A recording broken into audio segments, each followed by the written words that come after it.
ver, y aquí. Listo. No, aquí quede. No, espérate que se me fue todo. Ya volvió. Era mientras que está cerrado. ¿Os toca apagar el audio? Ya lo apago yo lo apago. Carlitos, ¿nos mandaste la anterior? Claro, yo la mandé. Yo no la recibí. Sí, claro, yo la mandé. Si me la puedes volver a enviar, lo agradeceré. Con mucho gusto. Gracias. Están viendo la... Sí la estamos viendo. Bueno, perfecto. Entonces, arrancamos. Este es un tema de la música de los más complejos realmente, sin lugar a dudas, y por supuesto de los más importantes. Esta es una pequeña introducción al tema. El carácter elusivo de la música está muy relacionado con su naturaleza de arte del tiempo, según la clasificación a la que llegó el filósofo alemán Baumgarten en el siglo XVIII. La relación sonido-tiempo es, sin lugar a dudas, una de las más complejas que enfrenta la teoría musical en todas las épocas. A Juan Sebastián Bach se le atribuye la definición absoluta del arte de la música como sonidos justos en su justo tiempo. El problema es que la noción de justeza ha ido mutando con las épocas, así mismo como el ideal de tiempo justo. Bueno, durante toda la charla vamos a tratar de familiarizarnos con dos conceptos que son muy importantes, que es importante tenerlos en cuenta porque son antípodas, de todos modos, y que representan pues dos posibilidades del manejo del tiempo en la música y en muchas otras cosas, ¿no? Entonces, isocronía versus irregularidad. La regularidad e irregularidad de ciclos de tiempo está presente en la naturaleza. El caminar, por ejemplo, se lleva a cabo en periodos más o menos iguales en cada paso, y lo mismo ocurre con los latidos del corazón, que en términos generales se producen en un ritmo isócrono, es decir, de ciclos de igual duración de aproximadamente un segundo o algo más. El número de latidos es, creo que es entre 60 y 100 más o menos para una persona normal. Por otro lado, también existen ejemplos de actividades que no tienen comportamiento isócrono y sus ciclos son completamente irregulares, como las mareas, las inflorescencias de la mayoría de las plantas o el canto que realizan casi todos los pájaros que pueden cantar.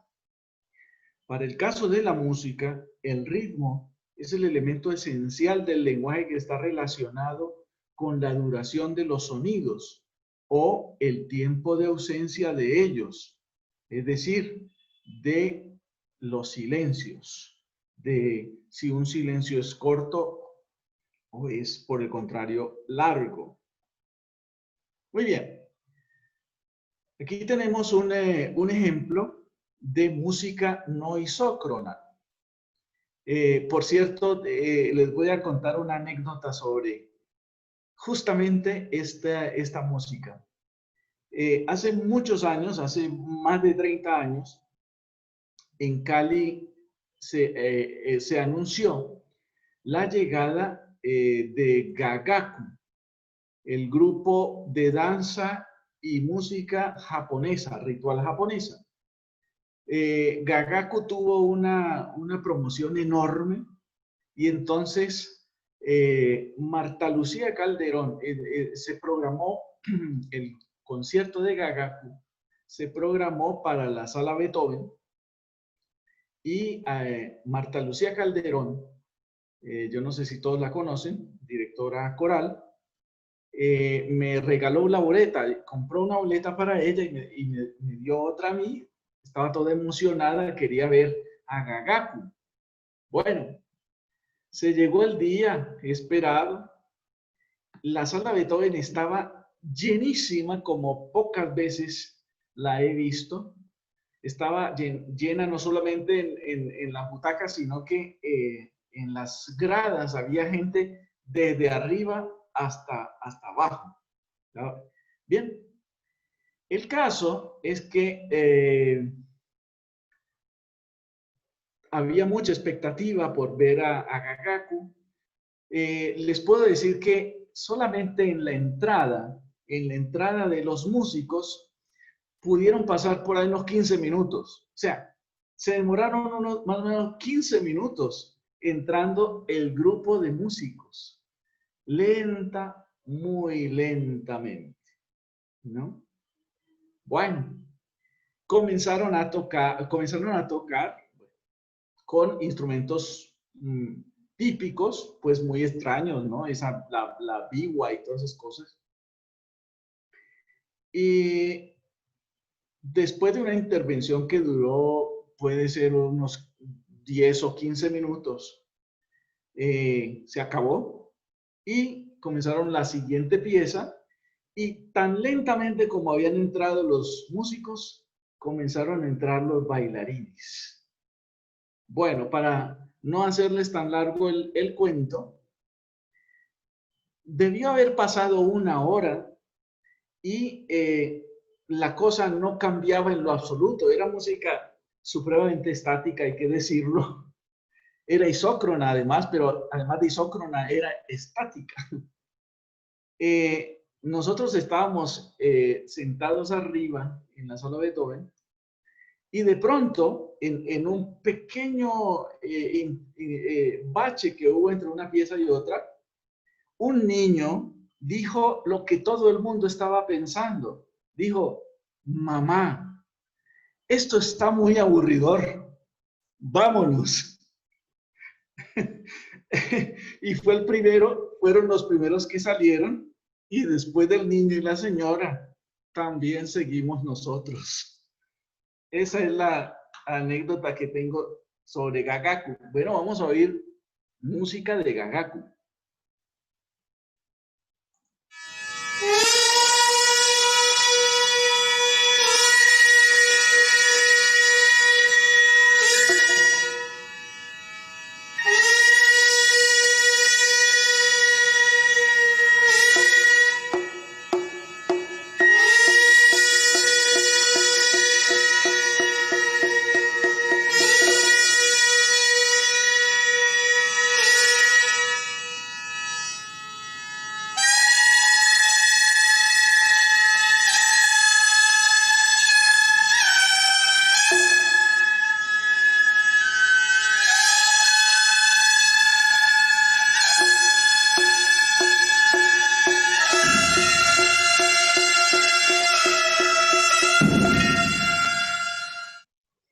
Bueno, como ustedes pueden apreciar, es imposible seguirle un pulso a eso. Nosotros cuando oímos música que es isócrona, que tiene ciclos equivalentes de tiempo, podemos con las palmas seguirlo.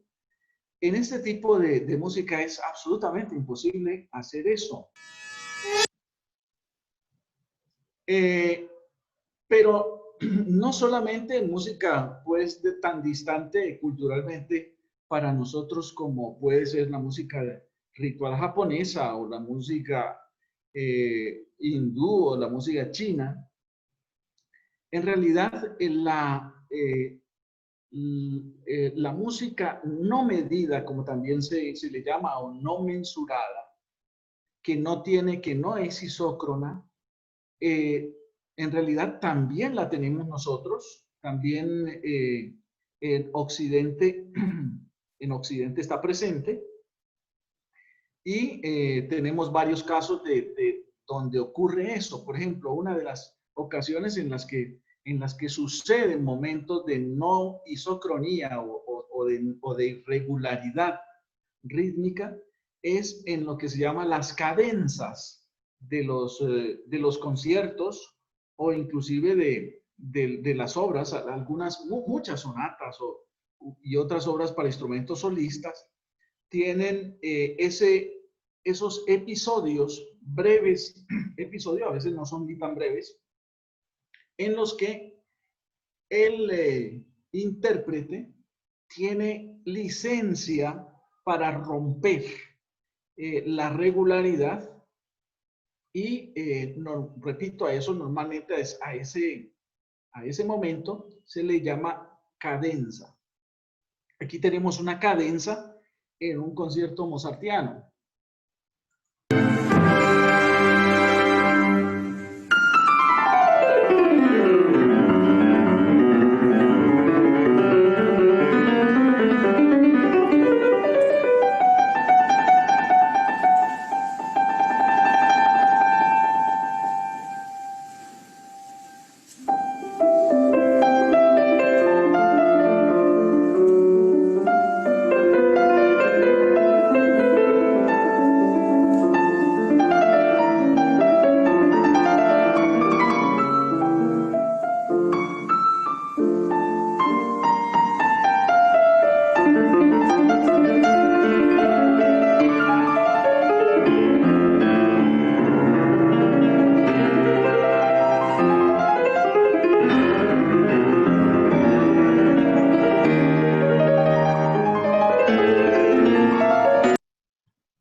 Que no aparezca Raquel Palmer. Bien. Ah, no, ellos no están. Lo que pasa es que ahí solo te muestra algunos.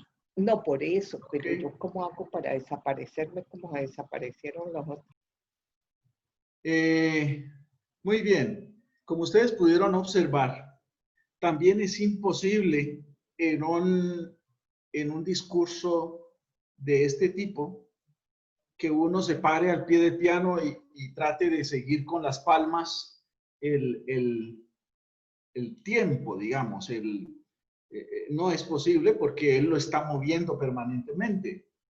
De modo que lo que quiero hacer notar es que en Occidente también la no isocronía o lo que es la irregularidad rítmica también se ha cultivado y hace parte también del discurso.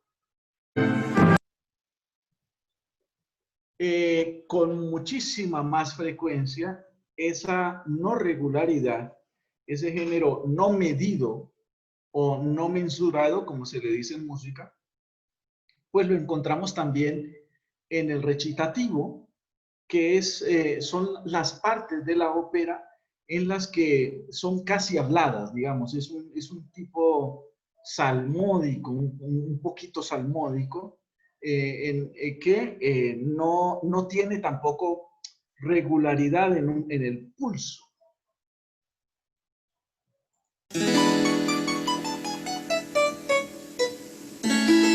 Queste sono, madama, le ragazze del loco che il poco canti vengono a soffrire e vi chiedo in perdono del loro ardire. Oh, brave, vi ringrazio, quanti sono vezzosi.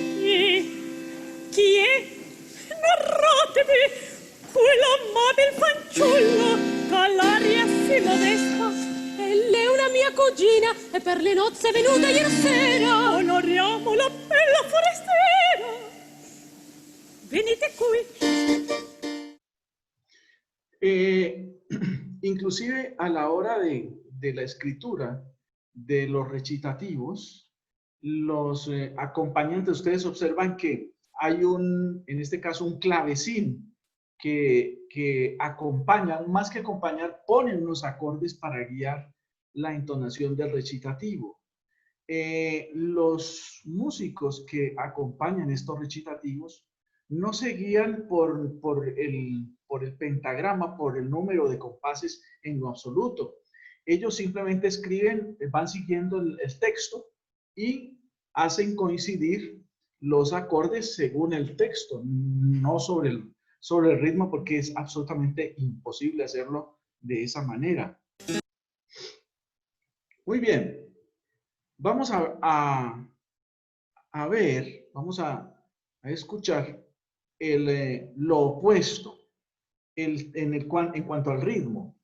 El ritmo regular o de medida isócrona.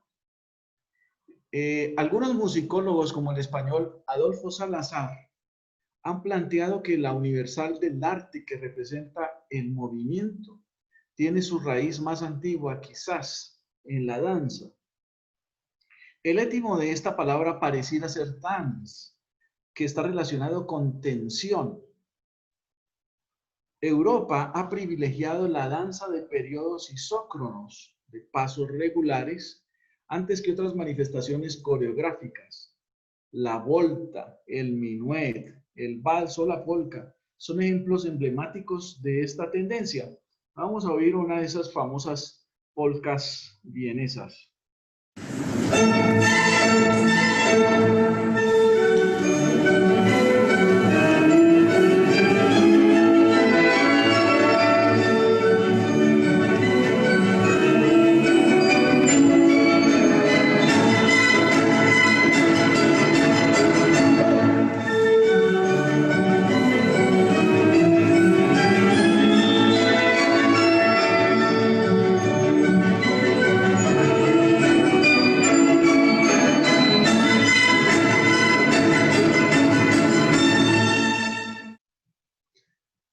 Bueno, como sabemos y como nosotros mismos lo hemos hecho cuando bailamos música isócrona, la música isócrona permite que los pasos sean pues cíclicos también, ¿cierto? El mismo paso más o menos que corresponde al mismo tiempo.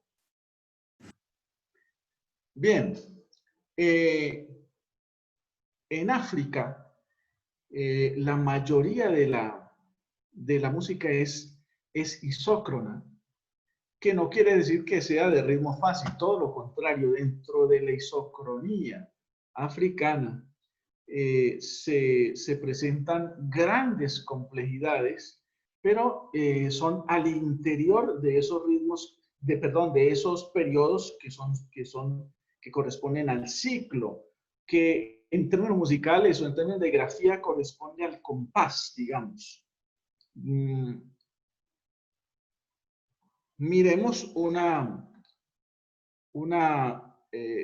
ejemplo que está relacionado con un legado africano. El aporte africano a la música de Occidente es inmenso y se manifiesta en la riqueza rítmica que su tradición nos ha legado en procesos diacrónicos, ocurridos en los múltiples encuentros culturales. No se ha evaluado con suficiente desapasionamiento los efectos de estas mezclas y suplantaciones ocurridas a través de siglos de una larga historia de invasiones recíprocas. Estos procesos sincréticos no solo ocurrieron en Europa y África, sino que tuvieron su última fase en suelo africano. Con relación al reconocimiento que Occidente hace al África, hay por sobre todo una visión bastante peyorativa de esa cultura y una posición muy arrogante para aceptar la inmensa cantidad de aportes que hicieron los africanos. Los africanos de arriba, los pueblos árabes y los pueblos subsaharianos. Lo único cierto es que durante toda la Edad Media esos intercambios pues existieron, y entonces es imposible, o es más bien natural que en esos intercambios se influyeran mutuamente en el tema musical y por supuesto en el resto de los temas culturales. Finalmente, al encontrarse nuevamente estas culturas, la africana y la española, particularmente en este suelo del subcontinente americano, volvieron a producirse unos nuevos sincretismos que en realidad lo que hicieron fue reforzar unas mezclas que ya se habían dado. Miren, les puedo decir que en mucha música del Renacimiento hay sorprendentes casos de ritmos relativamente más complejos. Lo que sucede es que al avanzar hacia el siglo XVIII, la música comenzó a ser extraordinariamente racional.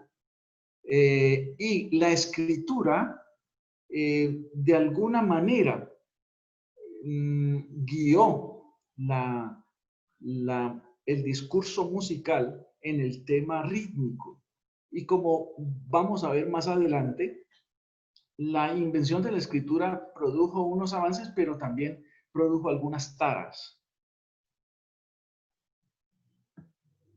No, señor. Bueno, quiero que le presten atención a algo que nosotros hacemos muy naturalmente y que aquí también, por supuesto, se ilustra, que es el seguir el ritmo con las palmas. Cuando uno hace eso, indica que la pieza que está sonando, la obra que está sonando, es isócrona. De otra manera no lo podríamos hacer.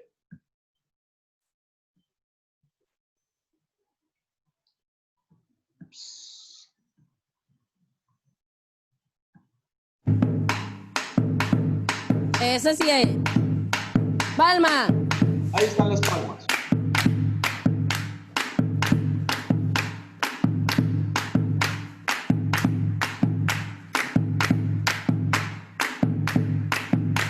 Juego, juego, juego. La candela viva. Que allá viene la candela. La candela viva. Que allá viene por el higuerón. La candela viva. Que allá viene la candela. La candela viva. Que yo vi que me llevaban. La candela viva. Que yo vi que me enterraban. La candela viva. Que yo vi que me llevaban. La candela viva. Que yo vi que me lloraban. La candela viva. Juego, ya que me quemo. La candela viva. Juego, ya que me quemo. La candela viva. Que me quemo. Bien. Tengo que agregar allí que los valores mejor dicho, la distancia en tiempo entre una palma y otra determina lo que en música se conoce como unidad de tiempo. Y dentro de esa unidad de tiempo, como ustedes lo pudieron notar, cuando entran los tambores, se van a presentar valores, golpes internos pequeñitos, de subdivisión, como se dice, golpes que caben dentro de ese periodo entre una palma y otra. No, señor. Bueno, aquí quiero ilustrar un patrón isócrono. Como ustedes en la grafía pueden ver que esta rayita significaría o correspondería a la palma, a las palmas. Esta es la misma distancia, digamos, en tiempo. Entre raya y raya es la misma distancia en tiempo. Aquí tenemos el golpe de lo que conocemos como la clave cubana, ¿cierto? Más o menos. Sí, es igual. Aquí tenemos el golpe de la clave cubana. Y aquí tenemos la escritura de lo que hace una conga, un patrón que hace la conga. Son los mismos golpes. Aquí este hombre está usando tres congas, por eso hay tres sonidos distintos, y esas cabecitas están indicando unos efectos, los efectos que hacen los congueros de tapar el parche o quemarlo, como dicen, ¿ya?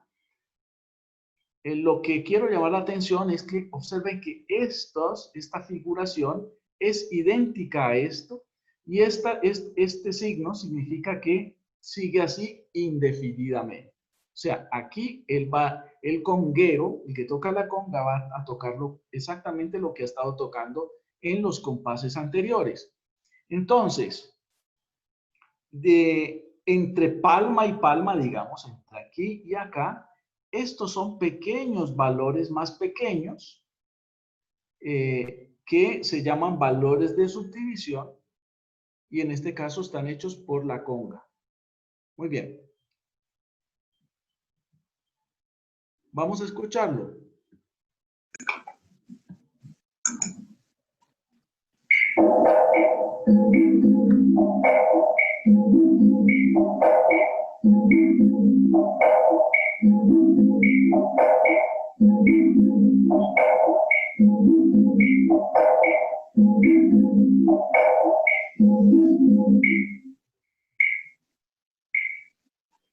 Muy bien.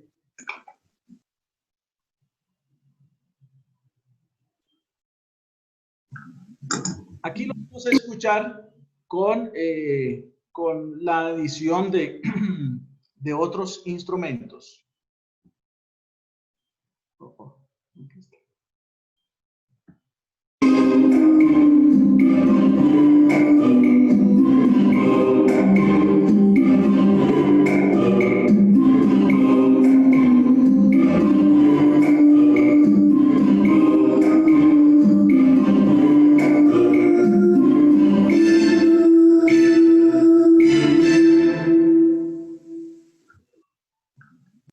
Muy bien.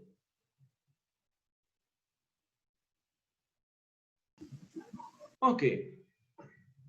Esto que tenemos en la pantalla es una graficación de las ondas de exactamente lo mismo que hemos escuchado, que hace un programa de edición que se usa en grabación. Lo he traído aquí para mostrarles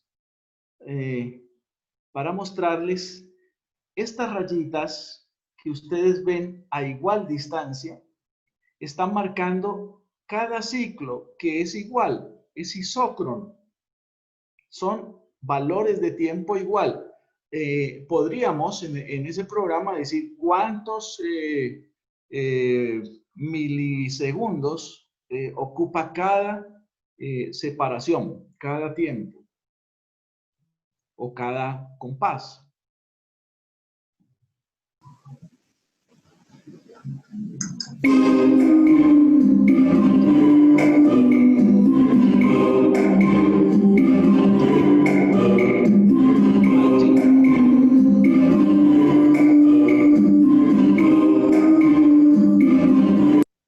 Muy bien. Sigamos. Ritmo y palabras. En el habla corriente ya habíamos hablado un poco de esto en alguna charla pasada, pero vamos a reforzar porque este tema es muy importante para la comprensión de cómo Occidente estructuró el tema rítmico del discurso musical. En el habla corriente decía, debido a que en el idioma existen palabras que tienen acentuación diferente y diferente número de sílabas, los ciclos que se forman en la construcción de las frases resultan irregulares por lo general. Ya lo habíamos visto en el caso del canto gregoriano. El caso contrario y excepcional aparece con la versificación clásica, en la que los versos están construidos por igual número de sílabas, de 8 u octosílabos decasílabos, endecasílabos, etc.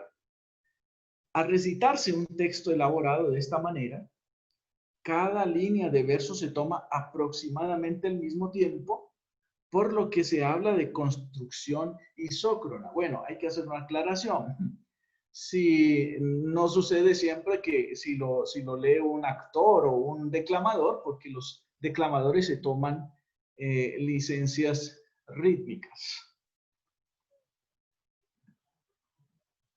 Vamos a escuchar unos versos irregulares de Benedetto. Credo. De pronto uno se aleja de las imágenes queridas. Amiga, quedas frágil en el horizonte. Te he dejado pensando en muchas cosas, pero ojalá pienses un poco en mí. Vos sabés, en esta excursión a la muerte que es la vida, me siento bien acompañado. Me siento casi con respuestas. Cuando puedo imaginar que allá lejos quizá creas en mi credo antes de dormirte o te cruces conmigo en los pasillos del sueño. Está de más decirte que a esta altura no creo en predicadores ni en generales, ni en las nalgas de Miss Universo, ni en el arrepentimiento de los verdugos, ni en el catecismo del confort, ni en el flaco perdón de Dios. A esta altura del partido, creo en los ojos y las manos del pueblo en general y en tus ojos y tus manos en particular. Bueno, esta es una construcción de una versificación de versos completamente irregulares, por supuesto. Vamos a oír una construcción de versos regulares de la obra de Lorca. Antonio Torres Heredia, versos octosílabos. Hijo y nieto de Camborios, con una vara de mimbre va a Sevilla a ver los toros. Moreno de verde luna, anda despacio y garboso. Sus empavonados bucles le brillan entre los ojos. A la mitad del camino cortó limones redondos y los fue tirando al agua hasta que la puso de oro.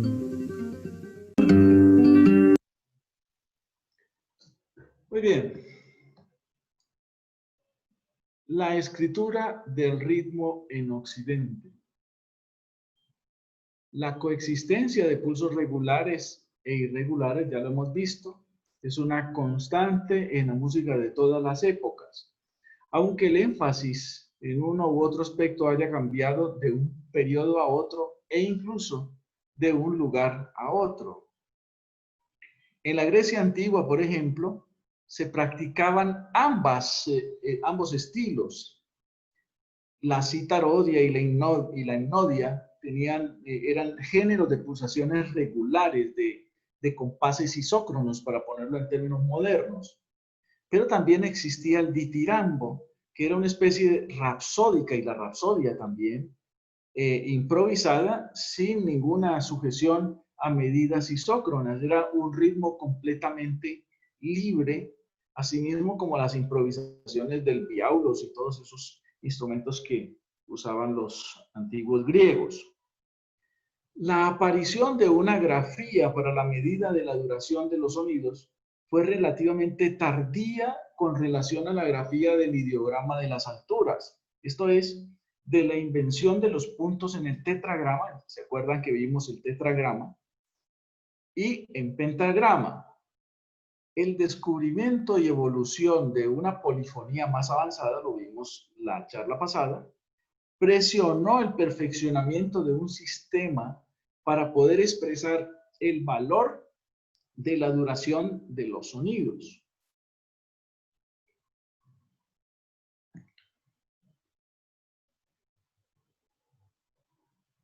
El ritmo del canto llano estaba determinado por el mismo ritmo de las palabras, también lo hemos tratado en idioma latino.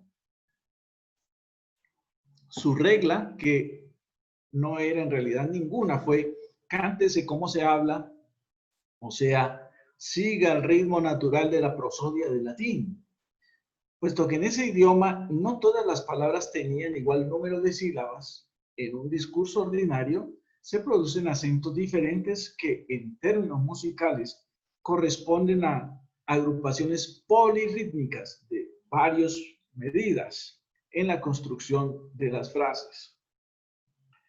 Para poner de acuerdo a cantantes o instrumentistas para seguir un único melos al unísono,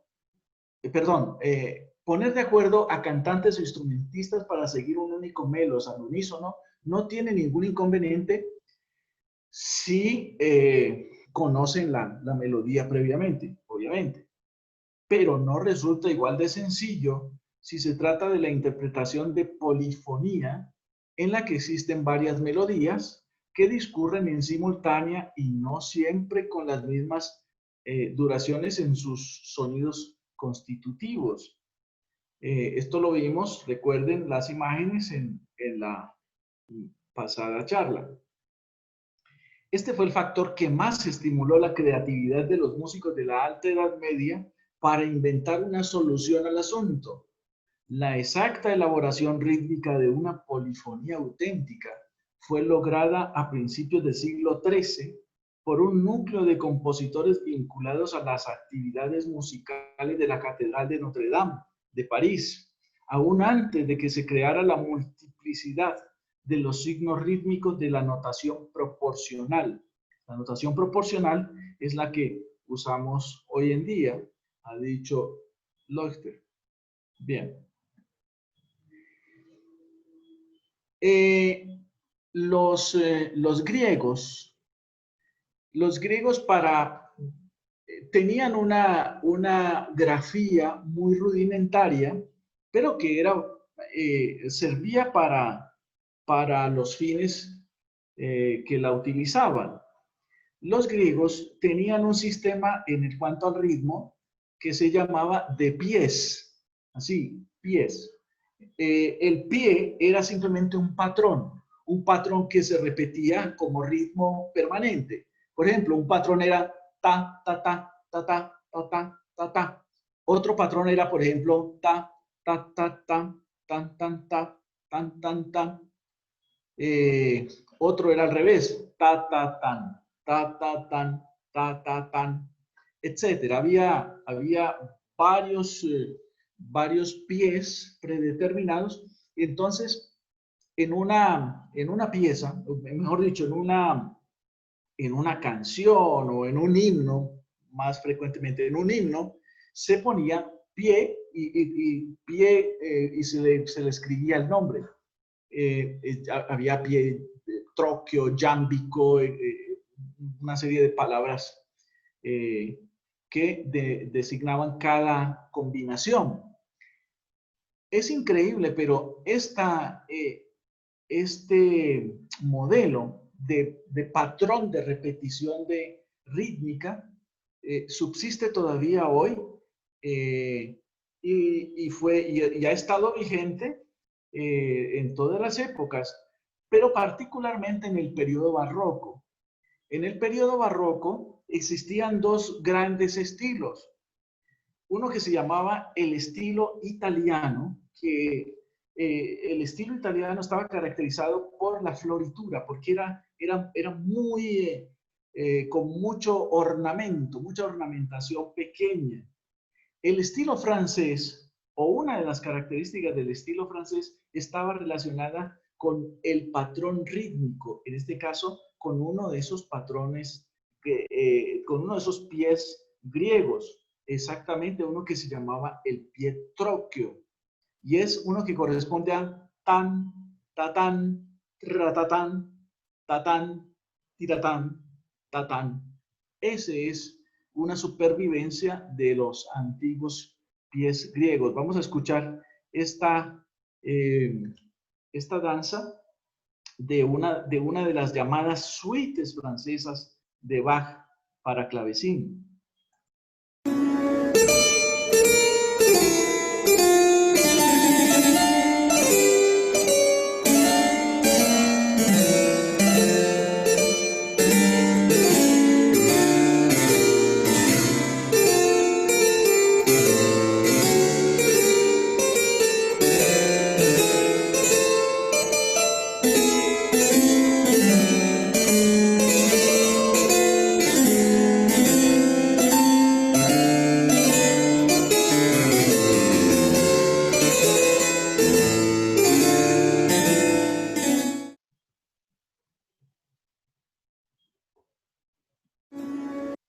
Muy bien. Pero no llegó hasta el barroco la influencia de los pies griegos. En una música mucho más cercana a nosotros también encontramos una variante de ese pie. Aquí.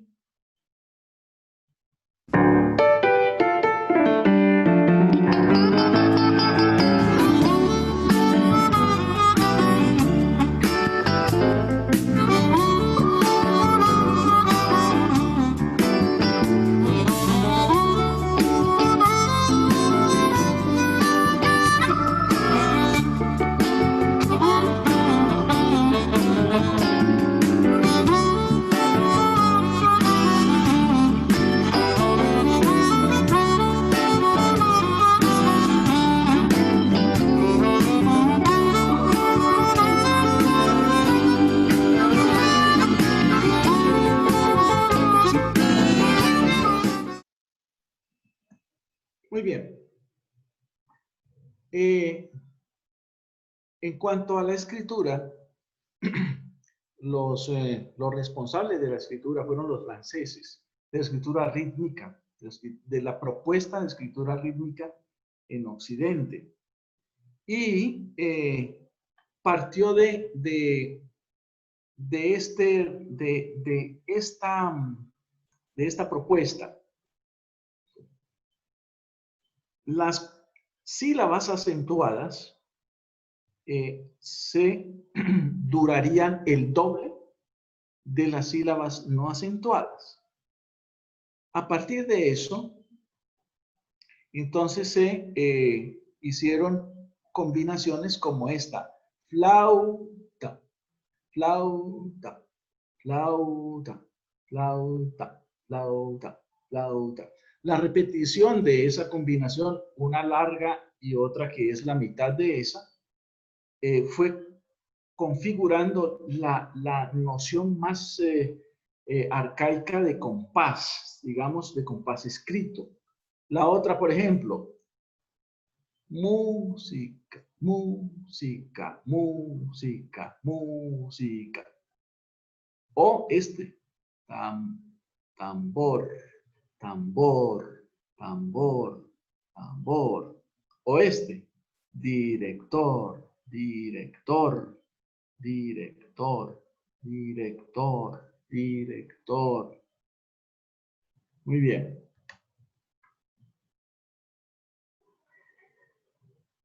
Pulso y pulsación. Sin teorizar sobre este particular, en casi todas las músicas del mundo están presentes subgéneros que se guían por este principio de regularidad, de isocronía. Se trata de unidades de medida del tiempo que son isócronas, pero que no son valores exactos sino relativos, porque están subordinados a otro factor que entra en juego, representado por la frecuencia rítmica o de pulsación. Para nadie es un secreto que, digamos, por ejemplo, a mí me causaba gracia cuando yo estaba estudiando guitarra en España, que algunos compañeros europeos me decían, bueno, ¿a qué velocidad debe ser un vals criollo, digamos, un vals venezolano? Entonces yo le decía, pues es rápido, pero dentro de rápido puede ser a cualquier velocidad. Entonces, o igual sucede exactamente con cualquier otra pieza. Hay valses lentos, ¿cierto? Como pueden haber valses rápidos. Sin embargo, la escritura en ambos casos es igual. Digamos, los valores son iguales, porque los valores, como afirmo ahí, son relativos a la unidad de tiempo, como se llama en música. No sé si ustedes han visto a los músicos de música popular, lo que dicen ellos, marcar el ritmo. Entonces, 1, 2, 1, 2, 3. Eso es lo que está haciendo el que recita eso, el que es dándole la señal de a qué velocidad va se va a marcar la unidad de tiempo, la unidad de medida, para hacer a partir de allí la referencia de las subdivisiones, de las notas que son más pequeñitas. Bien.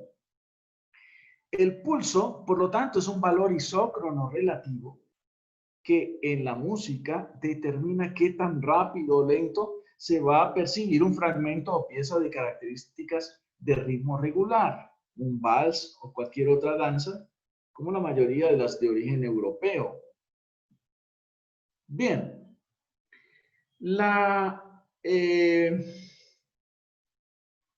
el valor, la exactitud del valor era una cosa que no le preocupaba a los antiguos. Digamos, también tenía mucho que ver inclusive con la concepción del mismo tiempo en la Edad Media. No es lo mismo la concepción de tiempo, y estoy hablando del tiempo en general, de un hombre de la Edad Media a lo que puede ser nuestra idea de tiempo en este siglo y en estas épocas. Yo recuerdo haber visto hace muchos años un reloj muy antiguo que me llamó la atención porque no tenía minutero. Entonces, cuando pregunté, pues no tiene minutero porque a nadie le importaba la fracción de la hora. Cuando más le importaba la hora, simplemente, cada hora, saber que avanzaba la hora. La idea de la subdivisión del tiempo es de los tiempos modernos, digamos. Esa obsesión que también se pasó a la música de hacer medidas cada vez más precisas, llevó a la invención de este adminículo, de este aparato de relojería, ¿no? El proceso de cuantificación del tiempo que en Occidente se convirtió en una búsqueda de precisión, que llevó a los relojeros del siglo XIX, inclusive creo que un poquito antes, creo que a finales del siglo XVIII, a inventar este dispositivo que permitiera fijar con toda exactitud valores de la velocidad del pulso. Antes de su invención, los compositores se limitaban a señalar indicaciones de velocidad con palabras como adagio, que significaba lento, pero la lentitud es tan relativa como la velocidad, como un tiempo rápido, digamos. Hay de rápidos a rápidos, como hay de lentos a lentos, no podría decir. En un código nunca escrito, sin embargo, se tomaba como referencia el ritmo cardíaco para establecer una relación muy difusa de estos valores de la velocidad del pulso, sobre todo a partir del barroco. A partir del barroco había una especie de convención que estaba relacionada con el latido del corazón, entre 60, 100, etcétera, ¿no? Bueno, así que aquí tenemos las imágenes de dos metrónomos. Cualquier músico, por lo menos de mi edad, conoció estos aparatos y tuvo uno de ellos. Eran un aparato de relojería al que se le daba cuerda, y esta pesa se subía o se bajaba. Si uno la bajaba, entonces el aparato marcaba mucho más rápido el tiempo. Si lo subía, el péndulo hacía una oscilación más lenta, tac, tac, tac, tac. Y eso iba determinando periodos isócronos. Hoy en día, los metrónomos, pues son electrónicos, como vemos o son simplemente una aplicación de celular, como usan hoy en día mis estudiantes. Bien, yo no les voy a enseñar ahora, no voy a hacer un curso de gramática musical, pero era necesario traer esta imagen que muy seguramente todos ustedes lo vieron alguna vez en su vida en el colegio o en alguna parte.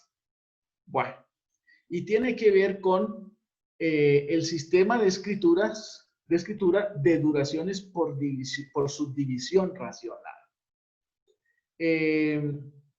a falta de otro mejor método, en realidad, seguramente esto, no, les puedo asegurar que la construcción de este planteamiento fue muy complicado, que no se lo inventaron exactamente los del siglo XIII, sino que entre el siglo XIII y la segunda mitad del siglo XVI, o sea, se tomaron tres siglos para formular esto que tenemos hoy en día, subdivisiones de las unidades de esos pulsos, digamos, ¿cierto? En valores cada vez más pequeñitos, pero siguiendo una lógica logarítmica de valores de mitad de la mitad, ¿no? Entonces, supongamos, si esta figura representa la unidad de pulso, ¿cierto? Del metrónomo, tac, tac, tac, tac, ¿cierto? Entonces, uno para escribir tres golpes de un metrónomo tendría que escribir tres figuritas de estas, ¿cierto? Pero si quisiera que dentro de cada lapso de tiempo sonaran dos, que seguramente a ustedes alguna vez les enseñaron eso, entonces escribiríamos esta figura, la que se llama la blanca. Tac, tac, tac, perdón, tac, tac, tac, tac, tan, tan, tan, tan, tan, tan, y así sucesivamente. Cada valor de esto, por subdivisión de la mitad, va haciendo que la pulsación va a ser la misma, sino que el golpe o los golpes, un redoblante, un tambor o el piano o lo que sea, va a tener que tocar notas más pequeñitas, más rápidas. Bien, los músicos del siglo XVI perfeccionaron la escritura de duraciones por medio del planteamiento de la subdivisión logarítmica. Este esquema solucionó algunos problemas de la escritura del tiempo, pero creó otros. Fue funcional hasta la primera mitad del siglo XX, pero las dinámicas evolutivas de la música llevaron a muchos compositores a buscar alternativas de escritura que permitieran graficar otras manifestaciones musicales que no podían ser expresadas en este sistema. En realidad, esa inquietud no comenzó, hay que decirlo, no llegó con el siglo XX. En realidad, eso ya lo comenzaban a tener, ya comenzaba a ser una inquietud en los tiempos de Mozart, inclusive. Algunas obras de Mozart, por ejemplo, le daban espacio a la improvisación completa, y no escrita. Entonces simplemente escribían un símbolo y decía allí el pianista o el violinista o quien estuviera haciendo las veces de solista, improvise lo que le salga. ¿Cuánto tiempo? Hasta que quiera, ¿no? Bueno, ese tipo de fragmentos era absolutamente imposible escribirlos. Eso se fue, esa tendencia a quitarme la camisa de fuerza del pulso regular se fue acentuando en el siglo XIX, cuando esta idea de lo emocional, del arrobamiento, en fin, de la música pues extremadamente emotiva, en la que el tiempo se movía, corrían, se retrasaban. Entonces fue cada vez más exigiendo o planteando la exigencia de revisar cómo se escribía la música de los nuevos tiempos. Las nuevas escrituras en realidad no llegaron en el siglo XIX, sino en el siglo XX. Y aquí tenemos un caso, y con esto terminamos hoy, de escritura de ritmo en el siglo XX. Miren, los compositores, y esto hay que decirlo, no hay una unidad todavía en la escritura, no hay una estandarización completa en la escritura, pues han optado muchos modelos de escritura del ritmo. Una, por ejemplo, es esta, de escribir directamente los valores, 10 segundos, 10.4 segundos, 15.7, etcétera, ¿no? O sea, de escribir los valores del real, más o menos, no reales, más o menos, del tiempo en segundos, sí, en segundos. Les voy a mostrar una obra supremamente famosa en el siglo XX, que por cierto fue ganadora de un célebre concurso de composición. Su compositor es Penderecki y se llama La Trenodia para las víctimas de Hiroshima. Ajá. En esta grabación que tengo, se va a mostrar la partitura y ustedes van a poder observar que es una partitura muy poco convencional. La música también es poco convencional.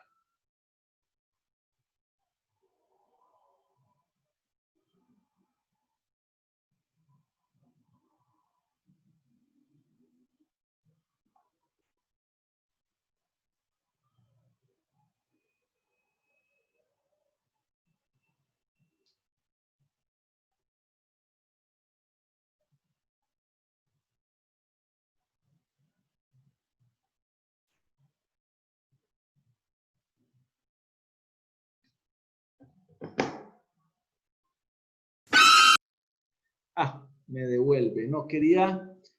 Bueno, esta pieza está escrita para una orquesta de cuerda. Sin embargo, la cuerda está dividida internamente por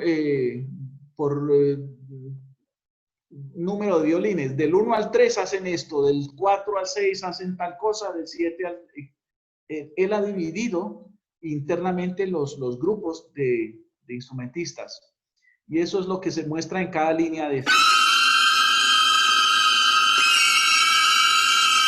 Ustedes ven aquí, estas son las violas. Entraron los violines, aquí entraron los trabajos, los pelos y los trabajos.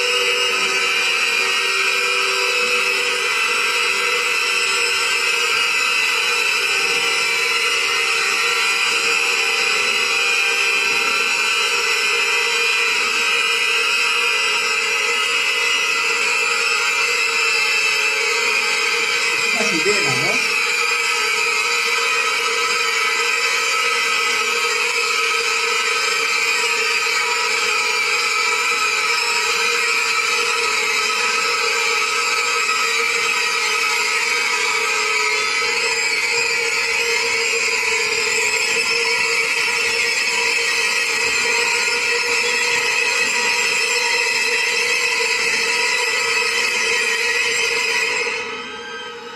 Allí van 13 segundos aproximadamente. El director está contando ahí más o menos.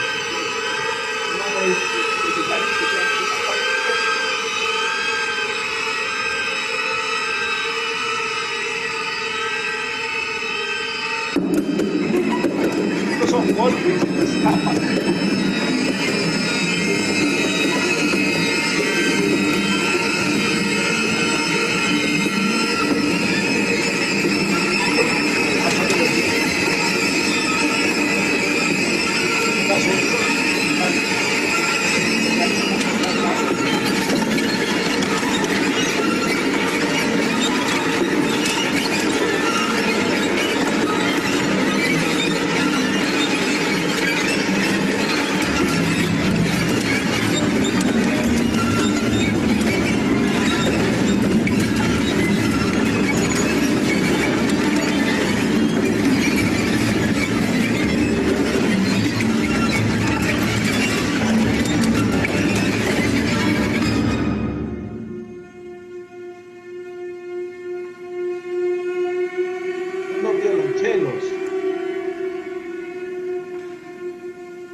Muy bien.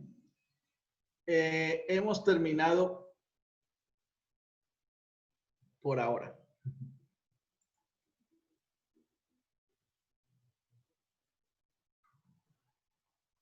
Muchas gracias, Héctor. Muchas gracias, Muchísimas Héctor. Muchas gracias. Súper, mil gracias. Bueno, como ustedes se pueden dar cuenta, en esta última pieza no hay que buscar melodías de ninguna clase ni estructuras discursivas como las que estamos acostumbrados, porque la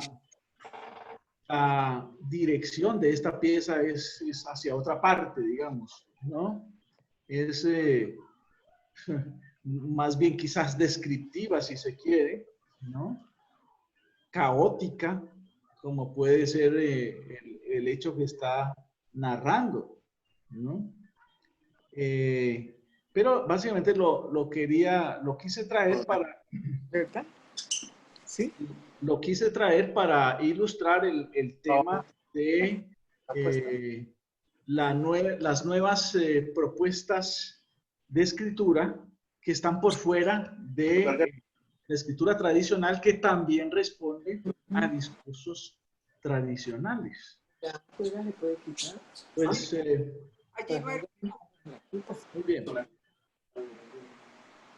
Yo quisiera oírlos ahora ustedes. Clarita, tenés que hablar más duro, no sé qué pasa que no se te oye. Ok, yo pregunto, ¿en esa obra hay ritmo?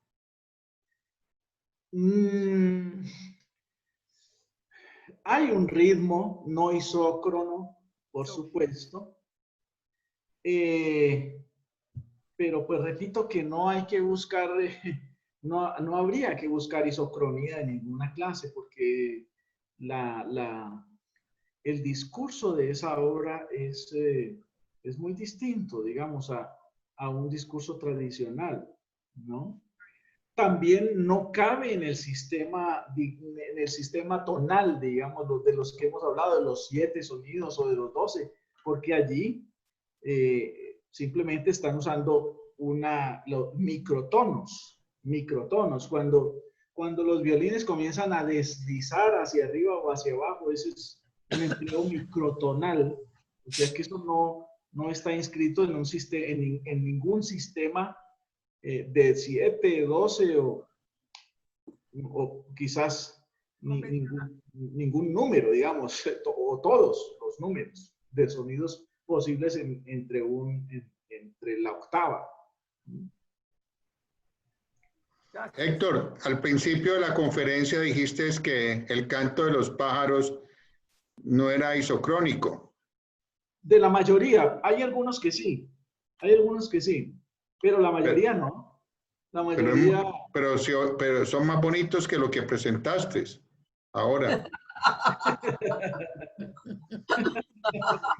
Tiene más ritmo.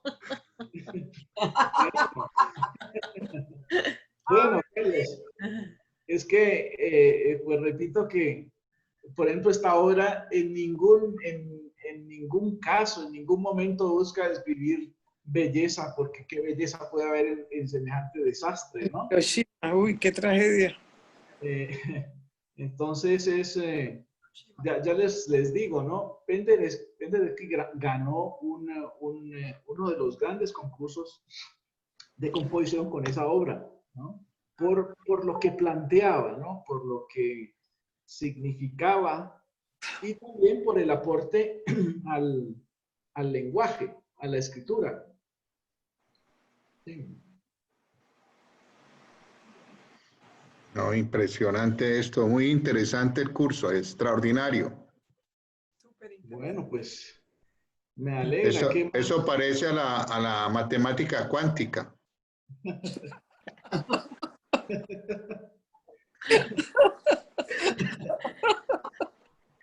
Carlos. Ay, qué maravilla, qué Bueno, maravilla. Oigo Sí, inquietudes, alguna inquietud, alguna cosa que no haya quedado clara de pronto, o que quieran discutir. Todo muy claro, muchas gracias. ¿Están hablando de Clara Serra? También.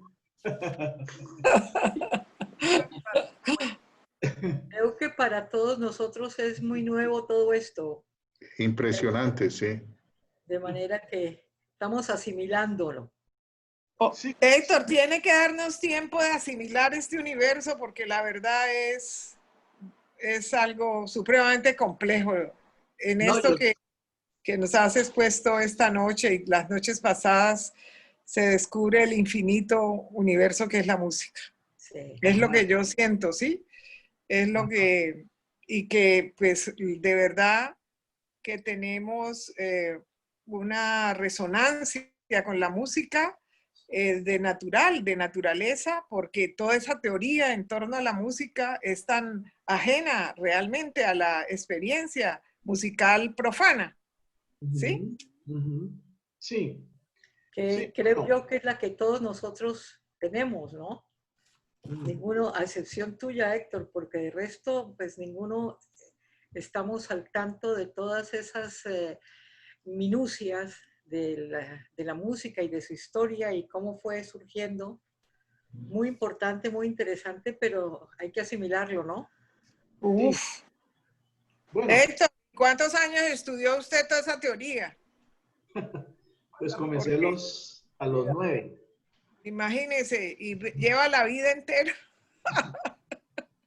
Las canas enteras. Es algo muy, muy complejo, muy denso, la verdad. Es lo que percibo aquí. Pero muy chévere porque de todos modos eso le ayuda a uno a, digamos, a disfrutar más y a entender más cuando está escuchando música. Así es. Ah, por supuesto, por supuesto. Sí, es un aporte, indudablemente. Uf, pero estamos Bueno, aprendiendo vamos, mucho. no, por lo Héctor. menos jamás voy a hacer un pentagrama de eso, ni nunca voy a hacer, ni voy a saber leer nada de eso, pero sí puedo entender más cómo es el rollo, la evolución, todo eso. Sí, bueno, además algo que destaco es que la carencia que tenemos nosotros como en nuestro medio, donde no se da esa iniciación musical desde la infancia, como sucede en otros lugares, ¿cierto? Entonces, a todos los niños, por ejemplo, alemanes de todas las épocas, o por lo menos de hace 2, 3 siglos, les dan mucha música desde que prácticamente entran al colegio. Sí, nosotros no tenemos eso. Yo creo que en el colegio, y yo estudié en un colegio donde supuestamente tenía un pensum de música, ¿cierto? Pero no, nada que ver. Esto era lo que nos debían haber enseñado ahí, pienso yo, ¿no? Pienso, Héctor, que es una carencia grande la que hay ahí, ¿o no? sí, claro. Estamos de acuerdo. Sí, sin embargo, también debo decir que para disfrutar la música o para disfrutar el arte, tampoco se necesita tener unos conocimientos avanzados de la música. Lo que comienza a ocurrir si uno tiene más información es a prestarle atención a los detalles que seguramente no le prestaba antes, pero también hay que decirlo, hay que decir eso. Yo no necesito ser pintor para admirar una pintura y para admirarle las pinturas a Oscar, por ejemplo, ¿no? Claro que no. Sino que, bueno, si uno tiene un conocimiento, si yo tengo conocimiento de la teoría del color, de los óleos, de todas las técnicas, seguramente me voy a ver el cuadro, me va a gustar lo mismo que antes, pero además voy a mirar todos esos detalles. Ve, Oscar, con más apreciación, obvio. Usó este pincel acá, usó esta espátula, usó... Es como en esos términos, es decir, siempre se trata de niveles de apreciación diferentes y complementarios, yo diría, ¿no? Yo, por supuesto, no pretendo hacer aquí un curso de gramática musical, ¿no? Por supuesto que no. Nos rajamos todos. A lo mejor ni modo, Carlos. No. A mí me interesa mucho más la parte discursiva siempre, ¿no? La parte del interior del discurso, en este caso de la música, ¿no? Y eso es lo que intento tratar aquí.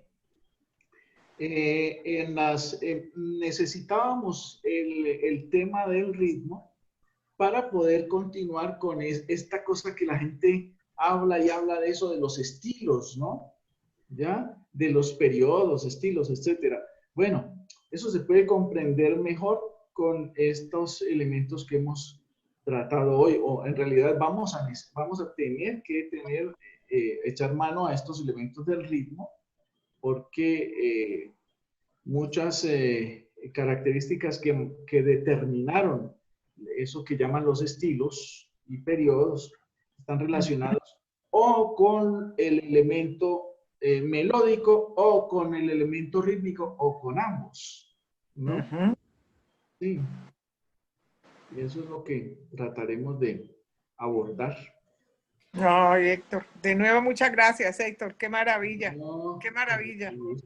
Esto también muestra la complejidad del ser humano, ¿no? Es una apertura a la complejidad misma del ser humano. Sin duda. Es tratando de marcar al ser humano en unos patrones fijos y la gente no cabe ahí. Todo el mundo no cabe ahí. Tiene que abrirse. Sí. Ahora, otra cosa que a mí particularmente siempre me ha llamado la atención es el fenómeno de la racionalización en la música y en el arte, digamos.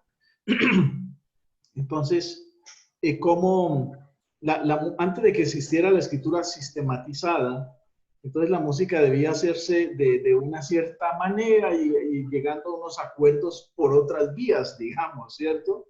Cuando se desarrolla la escritura, esa escritura produce mutaciones muy importantes en el discurso musical, muy importantes. Algunas, la mayoría para mejor, pero en otros casos para peor, ¿no? Y ese es un factor supremamente interesante. Por eso es que los compositores desde el siglo XIX comenzaron a sentir que la escritura era una camisa de fuerza, ¿no? Es una camisa de fuerza. Por ejemplo, por eso vienen las rupturas del siglo XX, de Stravinsky, Bartók, Dvorak no, Dvorak es bastante tradicional. Sí. Y tantos otros, ¿no? Muchísimos otros. Swing. Estoy hablando solo del ritmo. Héctor, el canto de un pájaro se puede meter en un pentagrama. Claro. Depende de cuáles. Algunos sí. Algunos se pueden aproximar, ¿no? Se pueden aproximar. Otros no, es imposible. Hay otros que es imposible. Pero eso no quiere decir que no se pueda escribir por otra grafía. Quiero aportar algo sobre el canto de los pájaros. Sí. Sí, mira. No se te oye, Oscar. Oscar, acércate un poquito acércate, eso. Sí, es que se ha estudiado mucho, sobre todo, el tema de la música o del canto de los canarios. Supremamente interesante y apasionado, ¿no? El canto de los canarios, que es pues, célebre, los canarios de las aves o de los pájaros más famosos por sus cantos y sus melodías es hereditario, claro. Cada canario nace con un patrón hereditario para cantar, pero al mismo tiempo, como el canto se ha vuelto parte del sistema de conquista de las hembras por parte de los machos, con otras características también, ¿no? Entonces, se ha notado que muchos canarios logran hacer modificaciones, podríamos decir, singulares, particulares. A lo que crean le introducen cambios, ¿no? Y esos cambios si los prolongan mucho, pues y duran mucho, a su turno son transmitidos de generación en generación. Pero cada generación tiene la posibilidad de innovar sobre lo heredado, ¿no?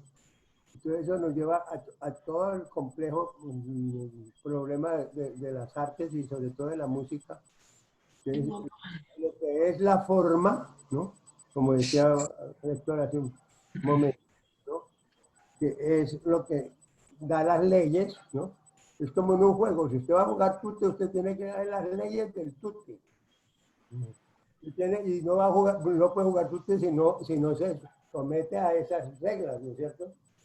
Pero en el juego mismo usted tiene que aprovechar su comprensión propia y su habilidad para introducir modificaciones que le permitan ganar el juego, por ejemplo, ¿no?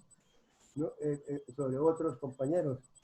Entonces, esa tensión entre lo formal y la libertad, digamos. Esto que estamos viendo, el ritmo allí se lo traduce muy bien. El ritmo precisamente nos mete en esa gran contradicción necesaria entre la forma, entre lo formal y la libertad, entre lo que se exige desde un punto de vista de normas transmitidas de generación en generación o de escuela en escuela, etcétera, y la libertad está mucho allí también en eso del ritmo, digamos, ¿no? Entonces, yo creo que por eso tenemos que agradecerle de nuevo mucho a Héctor, pues, que nos esté ilustrando a fondo con estos temas. Gracias, Héctor. Gracias, Oscar. Sí. Héctor, yo creía que para que haya música tiene que haber ritmo, melodía y armonía. Sí, Mar. No necesariamente. Y contigo aprendí que no. Claro. Claro. Claro. Sí, es verdad. Ahora, pero otra vez sobre la pregunta de si el canto de los pájaros se puede escribir. Realmente reflexionándolo más despacio, uno podría decir que en última sí. Lo único es que algunos se podrían escribir en notación tradicional, digamos, de pentagrama, porque se ajustan, digamos, al sistema, ¿cierto? Pero quizás otros tipos de trino que no tengan, que no contengan los sonidos ni de los 5, ni de los 7, ni de los 12, pues se podrían escribir, pero en otra grafía. Y ahora que caigo en cuenta, sí que la hay. En realidad, digamos, usando medios electrónicos sí que se puede, ¿no? Como el que les mostré, ¿no? Que es una forma de graficación de la onda. Claro, uno puede grabar un trino y ponerlo en un programa que le dibuja un plano cartesiano de alturas y de alturas y de duración.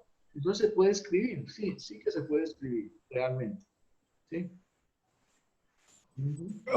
Héctor, sí. ¿Cómo explicar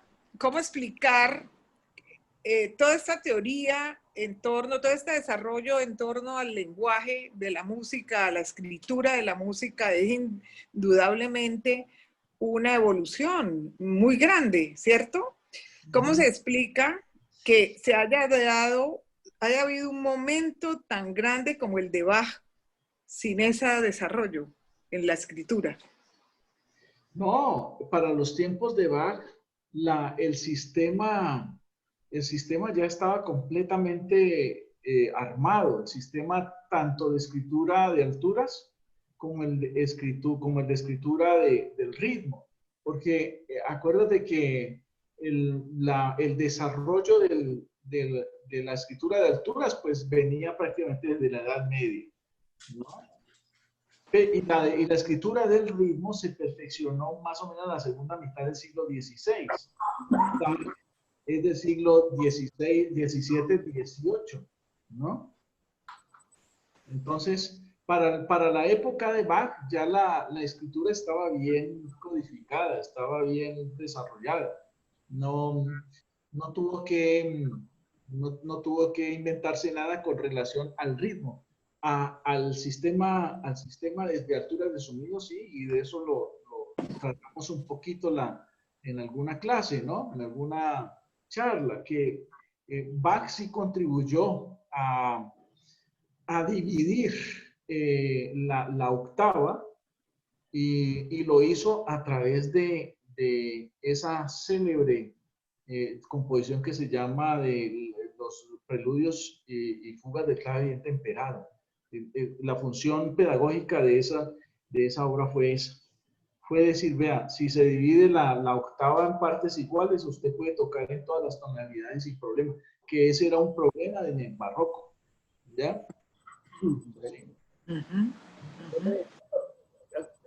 Adiós a todos. Gracias, Héctor. De nuevo me despido. Adiós. Hasta luego. Adiós, Oscar. Buenas noches. Luego. Buenas noches. Noche. Adiós. Buenas noches, Héctor, Clarita, a todos. Muchas gracias. Buenas noches. Buenas noches. Buenas noches. Buenas noches.